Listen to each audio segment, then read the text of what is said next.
ต่อคลิปสองพี่น้องสบายดีเด้อพ่อแม่พี่น้องสบายดีสุคนสุบอนต่อคลิปสองพี่น้องกำลังกาเกียมสิเขื่อนซบออกไปสู่อันนั้นพี่น้อง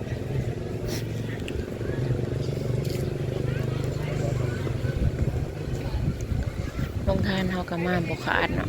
มาเรื่อยๆอยู่ทางบ้านหวยม่วงเด้อพี่น้องบ้านหวยม่วงเมืองไซภูทอง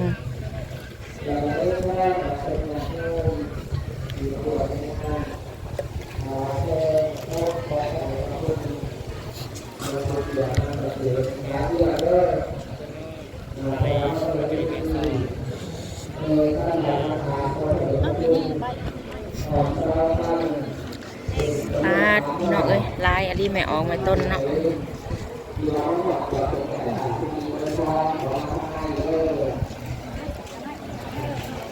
ขอโทษขออภัยพี่น้องเอากลับมาบูชาใหม่เนาะไม่ฟื้นไม่พื้นพี่น้องไม่คุ้นไม่ย่อเสียไปวางเพิงเนาะ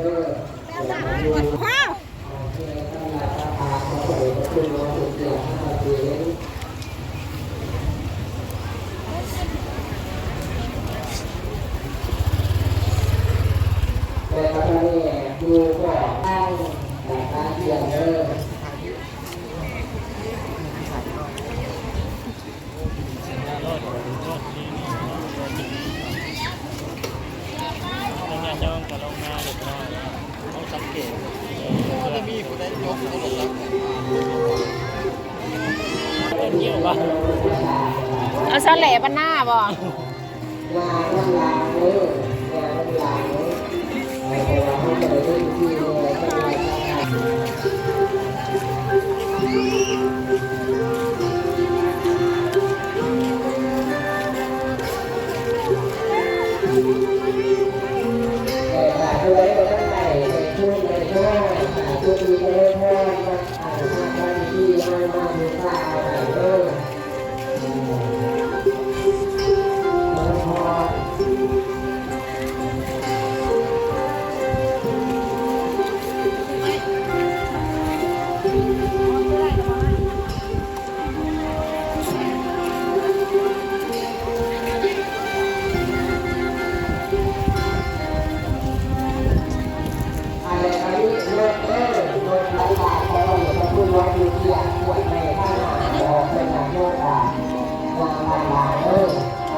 กำลังเขื่อนซบพี่น้อง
มันเตี้ยเกินไปมันต้องใส่ไม้โยกสู้ขึ้นเนาะมันจะเป็นต้องใส่ไม้ก็ได้ไหมคนอันนี้เหรอคนอันนี้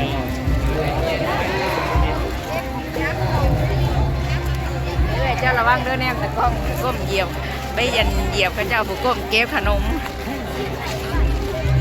ใส่กองหน้ากองหลังให้กูเอาเหยียบจะเหยียบ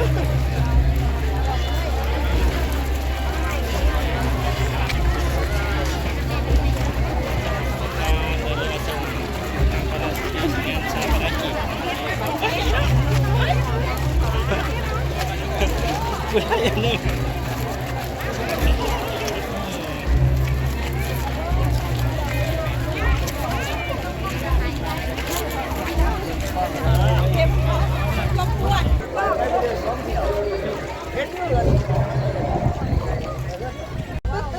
ตอนนี้ก็ครบ3 รอบแล้วก็ออกไปสู่อันนั้นแล้วพี่น้องก็เอิ้นหยังบ่เอ้ยห้องพระเมมบ่อยู่นอกนะออกไปสู่ห้องพระเมมพี่น้อง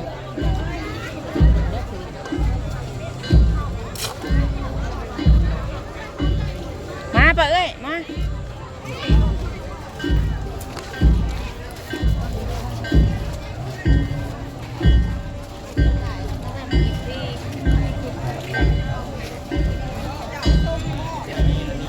คนอันนี้รอบุญหลายพี่น้องไปกะมาร่วมส่งเนี่ยพอเกี่ยงเนาะขึ้นสู่สวงสวรรค์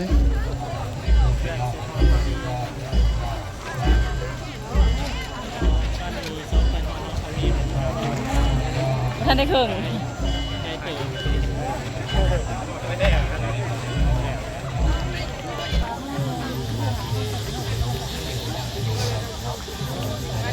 โอ้ยแม่พูดใช่แม่พูดกันแม่ต้องเอาโอ่งใส่หมดได้นะนี่ก็นี่คือวิจิตรไทยจะเป็นอย่าง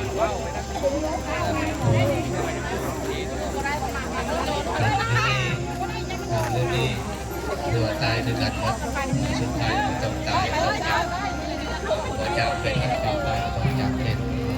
สุดท้ายจะต้องจากเป็นสิทธิ์กันได้เป็นสิทธิ์แทงกันมาได้ก็ต้องสุดท้ายก็ต้องอำนาจมาจากกันจะรวมกันได้สุดท้ายอานิจจาทุกชีวิตที่เกิดมาเป็นสิ่งที่มีคนแน่นอนมีผลก็ต้องมีจานคือเอาเห็นอยู่ในขณะนี้เนาะก็คือทางในของเกี่ยวเกษตรขณะของพศเมื่อเราประจำคุณสิพ่อเนาะบริษัทการเราต่อไปจะได้มอบไม้ให้ทางอาจารย์เซนคณะมพศเมืองรัวพระนามองค์การเมืองเซกุทองเนาะตัวเป็นพิธีกรในอันนี้ก็ราชการ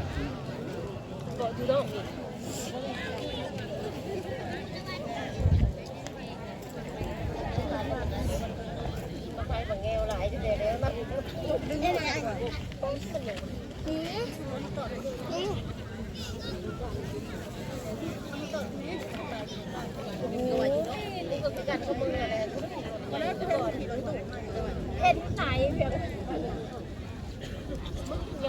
ให้เพียงเจ้าพี่น้องแกเขาใจคิดเด้อนะเด้อโอ้ยแม่มันคงก็เจ้าซื้อไรก็ได้หาวรถนั่นไปซอสแล้วมาไปคือยังกบกบโกยอยู่บ้านอะไรสูงกระดั้ง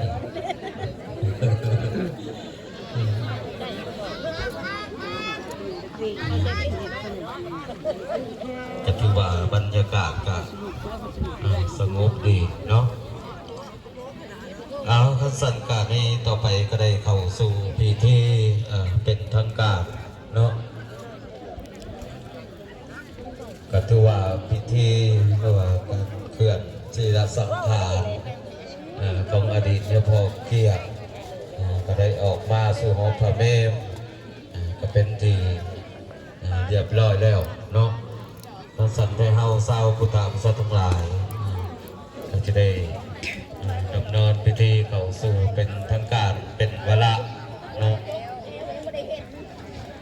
มันสั่นก่อนสีพระรัตนตรัยก็ขอน้อมนมัสการถึงประธานคำสอน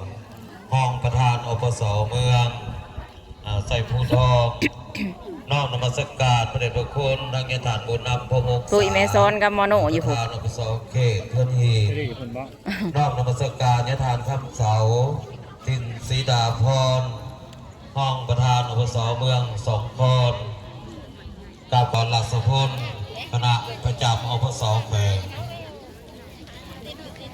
นอกนมัสการพระเทลานุเทลาภิกษุสมณเณรที่นับถือเจริญพรนางดาวรไซสุเรียนกรรมการผักแขวงเลขาผักเมืองเจ้าเมืองไซภูทองเจริญพรถาดศรีทนนันทลาอดีตกรรมการผักแขวงโซนเขตในนามพนักงานดวงวิญญาณของหลวงพ่อเนาะอโหสิกรรมให้ไว้เป็นบาปเป็นกรรมแล้วก็ดวงวิญญาณหลวงพ่อขึ้นสู่สุคติสุคติคือใดขึ้นสู่สวรรค์สัมภาไปบนมันสบายขึ้นสู่สุคติคือบ่ได้ไปลำบากคือว่าสุคตินะตามมาด้วยแม่ขาวแล้วก็ตามมาด้วยคณะกระนำเฮาเนาะพิเศษก็ขอขอบคุณใจน้ำแขกการนำเฮาเนาะทางเมืองไซบูทองก็ดีเมืองสองคอนก็ดีสละเวลามาห่วงในงานหนึ่งข่าวนี้เนาะก็ให้อยู่ดีมีแห้งมีโศกมีไส้ขณะการนำเฮาปีใหม่เนาะมีโศกมีไส้เพื่อนว่ากันว่ามีโศกมีไส้ไพ่แกยิ้มนะเนาะจะเข่าเทศกาลปีใหม่ลาวเฮาเข่าขางทั้งเงิงออกขางทั้งเงิงก็ได้ญาติโยมเฮาเพื่อเป็นการสับสนเนาะเขาที่เข่าทั้งเดียวออกทั้งเดียวก็ตำกันได้บ่านี่ไม่แต่โยมตำกันก็อย่าตำกับจัวนั่นตีเข่าด้านหนึ่งออกทั้งหนึ่งเอาเพื่อความสะดวกสบายแล้วก็อยู่น้ำกันจังหน่อยเด้อจนกว่าจะจบพิธีจะเข้าจังเลิกล่ากันมื้อนี้และกำหนดการเพิ่นสิเก็บดูนี่ยังบ่ละเอียดแม่นมอบให้ท่านเจ้าภาพเพิ่นเป็นผู้บงการอีกทีนึงเนาะเพิ่นท่านมืออื่นเศร้าหรือจังใดนี่บ่ให้ทางยาจอยเพิ่น